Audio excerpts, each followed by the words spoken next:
नमस्कार। स्वागत है आपका सुनो कहानी में। अगला भाग सुनने से पूर्व मेरा आपसे अनुरोध है कि आप पहले के भाग जरूर सुन के आएं, उसके बाद ही अगला भाग सुनें। तो चलिए कहानी में आगे की ओर चलते हैं। भाग 38। होरी की दशा दिन दिन गिरती ही जाती थी।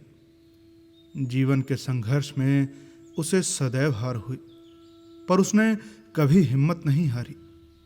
प्रत्येक हार जैसे उसे भाग्य से लड़ने की शक्ति दे देती थी। मगर अब वो उस अंतिम दशा में पहुंच गया था जब उसमें आत्मविश्वास भी न रहा था। अगर वो अपने धर्म पर अटल रह सकता तो भी कुछ आंसू पूछते, मगर वो बात न थी। उसने नीयत भी बिगाड़ी, अधर्म भी कमाया। कोई ऐसी बुराई न थी जिसमें वो पड़ा न हो, पर जीवन की कोई अभिलाषा न पूरी हुई और भले दिन मृग तृष्णा की भांति दूर ही होते चले गए। यहां तक कि अब उसे धोखा भी न रह गया था। झूठी आशा की हरियाली और चमक भी अब नजर न आती थी। हारे हुए महीप की भांति उसने अपने को इस 3 बीघे के किले में बंद कर लिया था और उसे प्राणों की तरह बचा रहा था। फाके सहे बदनाम हुआ, मजूरी की, पर किले को हाथ से न जाने दिया। मगर अब वो किला भी जैसे हाथ से निकला जाता था। 3 साल से लगान बाकी पड़ा हुआ था और अब पंडित नोखेराम ने उस पर बेदखली का दावा कर दिया था। कहीं से रुपए मिलने की कोई आशा न थी। जमीन उसके हाथ से निकल जाएगी और उसके जीवन के बाकी दिन मजूरी करने में कटेंगे। भगवान की इच्छा, राय साहब को क्या दोष दे। असामियों ही से तो उनका भी गुजर है। इसी गांव पर आधे से ज्यादा घरों पर बेदखली आ रही है। औरों की जो दशा होगी वही उसकी भी होगी। अरे भाग्य में सुख बदा होता तो लड़का यूं हाथ से निकल जाता। सांझ हो गई थी। वो इसी चिंता में डूबा बैठा था कि पंडित दाता दीन ने आकर कहा, अरे क्या हुआ हो रही तुम्हारी बेदखली के बारे में? इन दिनों नोखे राम से मेरी बोलचाल बंद है। कुछ पता नहीं चला। सुना कि तारीख को 15 दिन और रह गए हैं। होरी ने उनके लिए खाट डालकर कहा, वो मालिक है, जो चाहे करे। मेरे पास रुपए होते तो ये दुर्दशा क्यों होती मालिक? खाया नहीं, उड़ाया नहीं, लेकिन उपज ही न हो, और जो हो भी वो कौड़ियों के मोल बिके तो बेचारा किसान क्या करे? लेकिन जजात तो बचानी ही पड़ेगी। अरे निबाह कैसे होगा? बाप दादों की इतनी ही निशानी बच रही है, वो भी निकल गई तो कहाँ रहोगे? भगवान की मर्जी है, मेरा क्या बस। एक उपाय है जो तुम करो। होरी को जैसे अभय दान मिल गया। उनके पांव पकड़कर बोला, बड़ा धर्म होगा महाराज, तुम्हारे सिवा मेरा कौन है? मैं तो निराश हो गया था। अरे निराश होने की कोई बात नहीं। बस इतना ही समझ लो कि सुख में आदमी का धर्म कुछ और होता है और दुख में कुछ और। सुख में आदमी दान देता है, मगर दुख में भीख तक मांगता है। अरे उस समय आदमी का यही धर्म हो जाता है। क्या करे? शरीर अच्छा रहता है तो हम बिना स्नान पूजा किए मुंह में पानी भी नहीं डालते, लेकिन बीमार हो जाते हैं तो बिना नहाए धोए, कपड़े पहने, खाट पर बैठे पथ्य लेते हैं। अरे उस समय का यही धर्म है। यहां हम में तुम में कितना भेद है, लेकिन जगन्नाथपुरी में कोई भेद नहीं रहता। अरे ऊंचे नीचे सभी एक पंगत में बैठकर खाते हैं। आपातकाल में श्री रामचंद्र ने सबरी के जूठे फल खाए थे। अरे बाली का छिप कर वध किया था। जब संकट में बड़े बड़ों की मर्यादा टूट जाती है तो हमारी तुम्हारी कौन बात है होरी?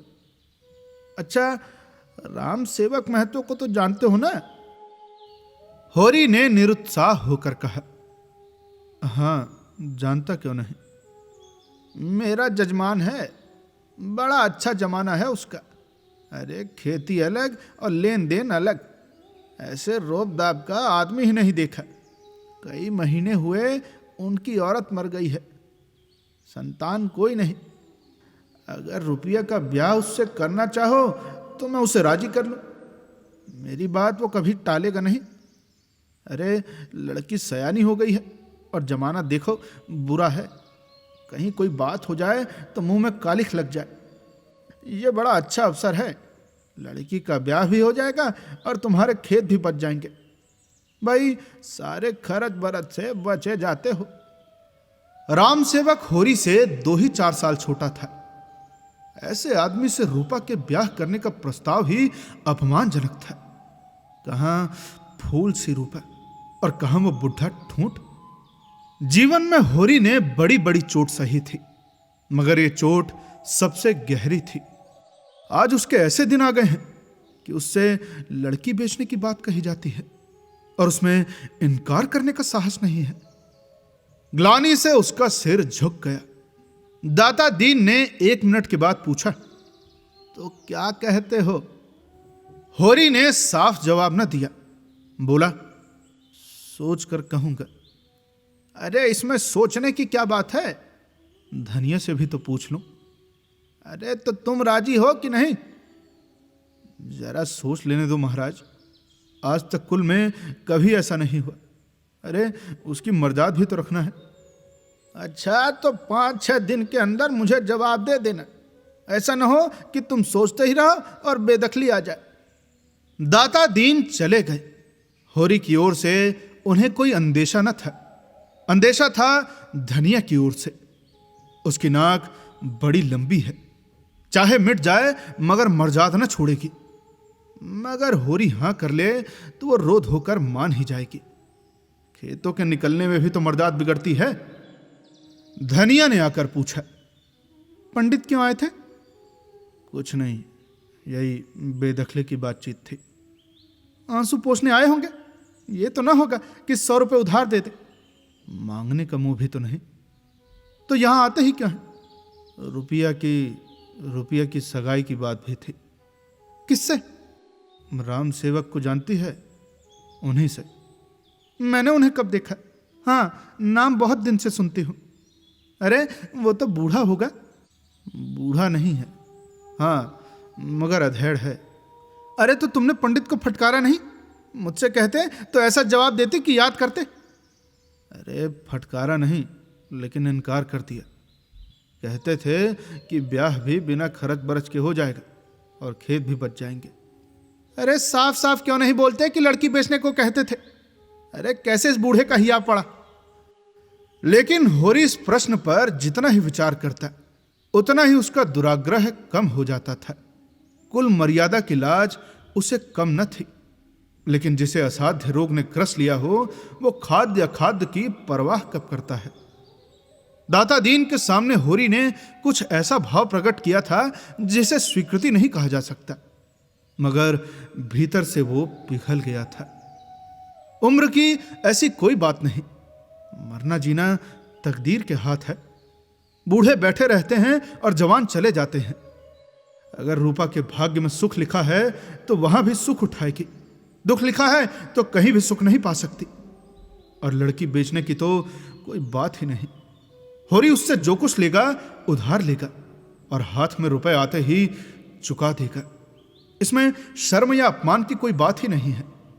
बेशक उसमें समाई होती तो रुपया का ब्याह किसी जवान लड़के से और अच्छे कुल में करता, दहेज भी देता, बारात के खिलाने पिलाने में भी खूब दिल खोलकर खर्च करता।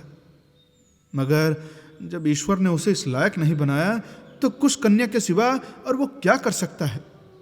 लोग हंसेंगे, लेकिन जो लोग खाली हंसते हैं और कोई मदद नहीं करते, उनकी हंसी की वो क्या परवाह करे और क्यों करे? मुश्किल तो यही है कि धनिया ना राजी होगी। गधी तो है ही, वही पुरानी लाज ढोई जाएगी।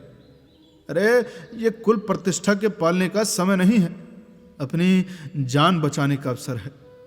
ऐसी ही बड़ी लाज वाली है तो लाए 500 निकाले, कहां धरे हैं। 2 दिन गुजर गए और इस मामले पर उन लोगों में कोई बातचीत न हुई। हां, दोनों सांकेतिक भाषा में बातें करते थे। धनिया कहती, वर कन्या जोड़ के हो तभी ब्याह का आनंद है। होरी जवाब देता, अरे ब्याह आनंद का नाम नहीं है पगली, ये तो तपस्या है। चलो तपस्या है। अरे हाँ और क्या, मैं जो कहता हूं, अरे भगवान आदमी को जिस दशा में डाल दें उसमें सुखी रहना तपस्या नहीं है तो और क्या है। दूसरे दिन धनिया ने वैवाहिक आनंद का दूसरा पहलू सोच निकाला। घर में जब तक सास ससुर देवरानियां जेठानियां न हो तो ससुराल का सुख ही क्या। अरे कुछ दिन तो लड़की बहुरिया बनने का सुख पाए। होरी ने कहा, अरे वो वैवाहिक जीवन का सुख नहीं, दंड है। धनिया तिनक उठी, अरे तुम्हारी बातें भी निराली होती हैं, अकेले बहू घर में कैसे रहेगी, न कोई आगे न कोई पीछे। होरी बोला, तू तो इस घर में आई तो एक नहीं दो दो देवर थे, सास थी ससुर था, अरे तूने कौन सा सुख उठा लिया बता। अरे तो क्या सभी घरों में ऐसे ही प्राणी होते हैं, और नहीं तो क्या आकाश की देवियां आ जाती हैं। अरे अकेली तो बहू, उस पर हुकूमत करने वाला सारक है, बेचारी किस किस को खुश करे, जिसका हुक्म न माने वही बैरी। भाई सबसे भला अकेला है। फिर भी बात यहीं तक रह गई, मगर धनिया का पल्ला हल्का होता जाता था।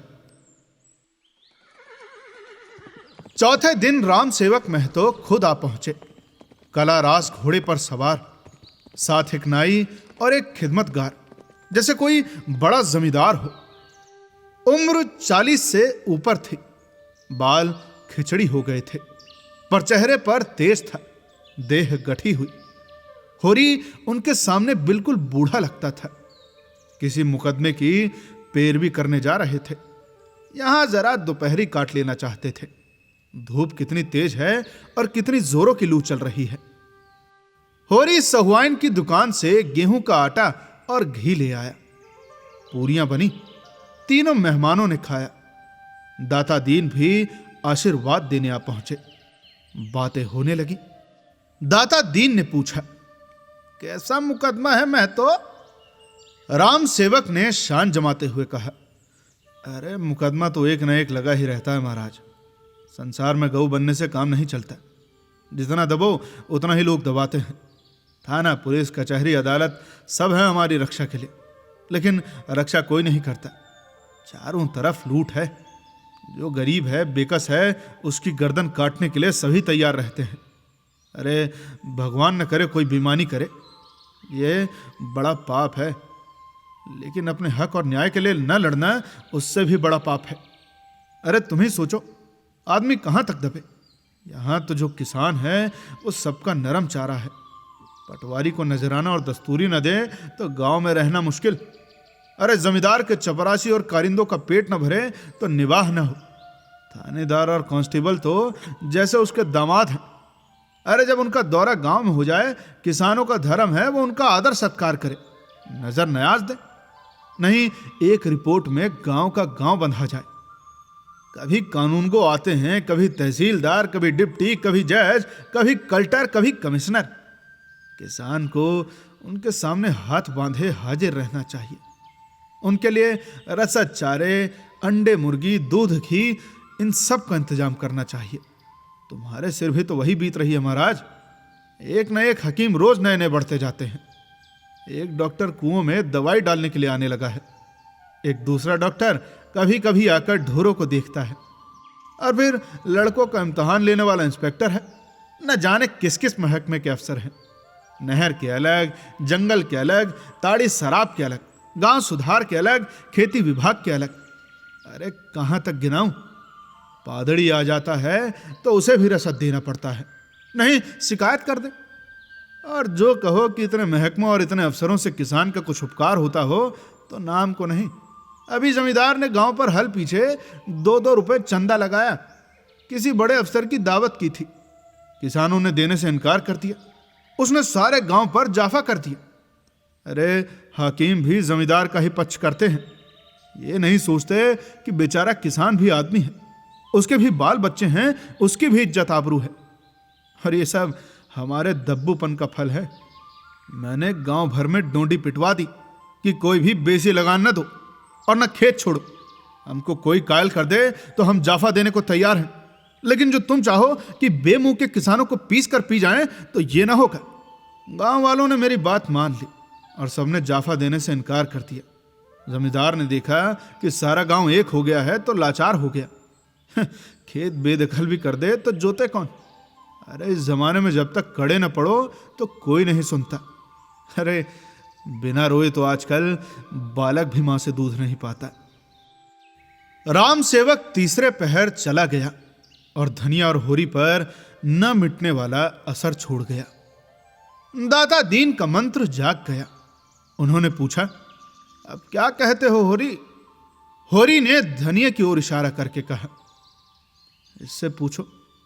अरे हम तुम दोनों से पूछते हैं। धनिया बोली, उम्र तो ज्यादा है लेकिन तुम लोगों की राय है तो मुझे भी मंजूर है। अब तकदीर में जो लिखा होगा वो तो आगे आएगा ही, मगर आदमी अच्छा है। और होरी को तो राम सेवक पर वो विश्वास हो गया था जो दुर्बलों को जीवट वाले आदमियों पर होता है। वो शेख चिल्ली के से मंसूबे बांधने लगा था। ऐसा आदमी उसका हाथ पकड़ ले तो बेड़ा पार है। विवाह का मुहूर्त ठीक हो गया। गोबर को भी बुलाना होगा। अपनी तरफ से लिख दो, आने न आने का उसे इख्तियार है। कम से कम ये कहने को तो मुंह न रहे कि तुमने मुझे बुलाया कब था। सोना को भी बुलाना होगा। धनिया ने कहा, गोबर तो ऐसा नहीं था, लेकिन जब झुनिया आने दे तब तो। अरे परदेश जाकर ऐसा भूल गया कि न चिट्ठी लिखी न पत्र, न जाने कैसे है। ये कहते कहते उसकी आंखें सजल हो गई।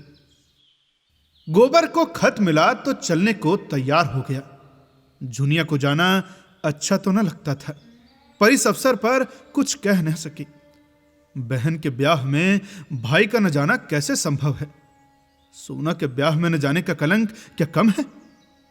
गोबर आर्द्र कंठ से बोला, माँ बाप से खिंचे रहना कोई अच्छी बात नहीं है। अब हमारे हाथ पांव हैं, उनसे खींच ले चाहे लड़ ले, लेकिन जन्म तो उन्हीं ने दिया है, पाल पोस कर जवान तो उन्हीं ने किया है। अब वो हमें चार बातें भी कहें तो हमें गम खाना चाहिए। और इधर मुझे बार बार अम्मा दादा की याद आया करती है। उस वक़्त मुझे न जाने क्यों उन पर गुस्सा आ गया। अरे तेरे कारण माँ बाप को भी छोड़ना पड़ा। झुनिया तिनक उठी, मेरे सिर पर ये पाप न लगा। हाँ, तुम्ही को लड़ने की सूझी थी। मैं तो अम्मा के पास इतने दिन रही, कभी सांस तक न लिया। अरे लेकिन लड़ाई तो तेरे कारण हुई। अच्छा, मेरे ही कारण सही, मैंने भी तो तुम्हारे लिए अपना घर बार छोड़ दिया। अरे तो तेरे घर में कौन तुझे प्यार करता था? भाई बिगड़ते थे, भावजे जलती थी, भोले जो तुझे पा जाते तो कच्ची खा जाते। अरे वो तो तुम्हारे कारण। अच्छा, ये पुरानी बातें छोड़। अब की जब तक रहें इस तरह रहें कि उन्हें भी जिंदगानी का कुछ सुख मिले। अरे उनके मर्जी के खिलाफ कोई काम न करे। दादा इतने अच्छे हैं कि कभी मुझे डांटा तक नहीं। अम्मा ने तो कई बार मारा है, लेकिन जब मारती थी तब कुछ न कुछ खाने को दे देती थी। मारती थी, पर जब तक मुझे हंसा न ले उन्हें चैन ना आता था। दोनों ने मालती से जिक्र किया। मालती ने छुट्टी ही नहीं दी। कन्या के उपहार के लिए एक चरखा और हाथों का कंगन भी दिया।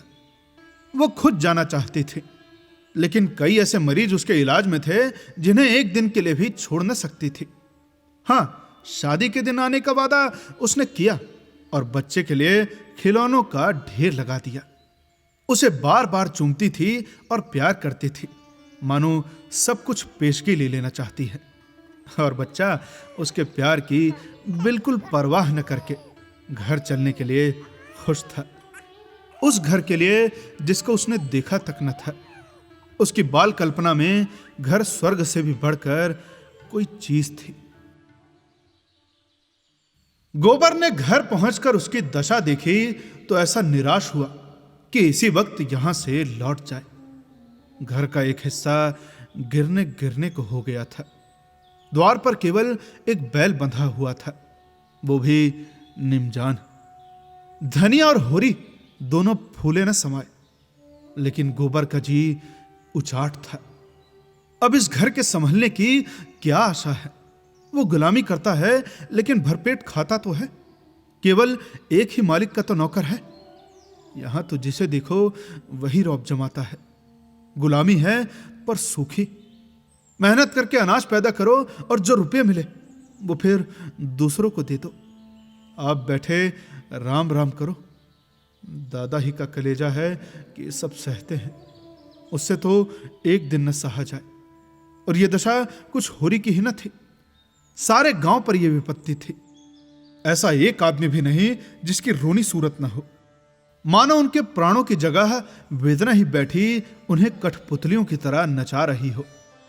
चलते फिरते थे, काम करते थे, पिसते थे, घुटते थे, इसलिए कि पीसना और घुटना उनकी तकदीर में लिखा था। जीवन में न कोई आशा है न कोई उमंग, जैसे उनके जीवन के सोते सूख गए हों और सारी हरियाली मुरझा गई हो। जेठ के दिन है, अभी तक खलिहानों में अनाज मौजूद है, मगर किसी के चेहरे पर खुशी नहीं है। बहुत कुछ तो खलिहान में ही तुलकर महाजनों और कारिंदों की भेंट हो चुका है, और जो कुछ बचा है वो भी दूसरों का है। भविष्य अंधकार की भांति उनके सामने है, उसमें उन्हें कोई रास्ता नहीं सूझता। उनकी सारी चेतनाएं शिथिल हो गई हैं। द्वार पर मानो कूड़ा जमा है, दुर्गंध उड़ रही है, मगर उनकी नाक में न गंध है न आंखों में ज्योति। सरे शाम से द्वार पर गीदड़ रोने लगते हैं, मगर किसी को गम नहीं। सामने जो कुछ मोटा छोटा आ जाता है वो खा लेते हैं, उसी तरह जैसे इंजन कोयला खा लेता है। उनके बैल चूनी चोकर के बगैर नाद में मुंह नहीं डालते, मगर उन्हें केवल पेट में कुछ डालने को चाहिए। स्वाद से उन्हें कोई प्रयोजन नहीं। उनकी रसना मर चुकी है, उनके जीवन में स्वाद का लोप हो गया है। उनसे धेले धेले के लिए बेईमानी करवा लो, मुट्ठी भर अनाज के लिए लाठियां चलवा लो। पतन की वो इंतहा है जब आदमी शर्म और इज्जत को भी भूल जाता है। लड़कपन से गोबर ने गांवों की यही दशा देखी थी और उसका आदी हो चुका था। पर आज 4 साल के बाद उसने जैसे एक नई दुनिया देखी। भले आदमियों के साथ रहने से उसकी बुद्धि कुछ जाग उठी है। उसने राजनीतिक जलसों में पीछे खड़े होकर भाषण सुने हैं और उनसे अंग अंग में बिंधा है। उसने सुना है और समझा है कि अपना भाग्य खुद बनाना होगा। अपनी बुद्धि और साहस से इन आगतों पर विजय पाना होगा। कोई देवता, कोई गुप्त शक्ति उनकी मदद करने ना आएगी। और उसमें गहरी संवेदना सजग हो उठी है। अब उसमें वो पहले की उद्दंडता और गुरूर नहीं है। वो नम्र और उद्योगशील हो गया है। जिस दशा में पड़े हुए हो उसे स्वार्थ और लोभ के वश होकर और क्यों बिगाड़ते हो?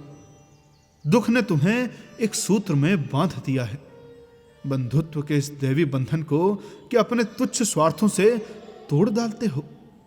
उस बंधन को एकता का बंधन बना लो। इस तरह के भावों ने उसकी मानवता को पंख से लगा दिए हैं। संसार का ऊंच नीच देख लेने के बाद निष्कपट मनुष्यों में जो उदारता आ जाती है, वह अब मानो आकाश में उड़ने के लिए पंख फड़फड़ा रही है।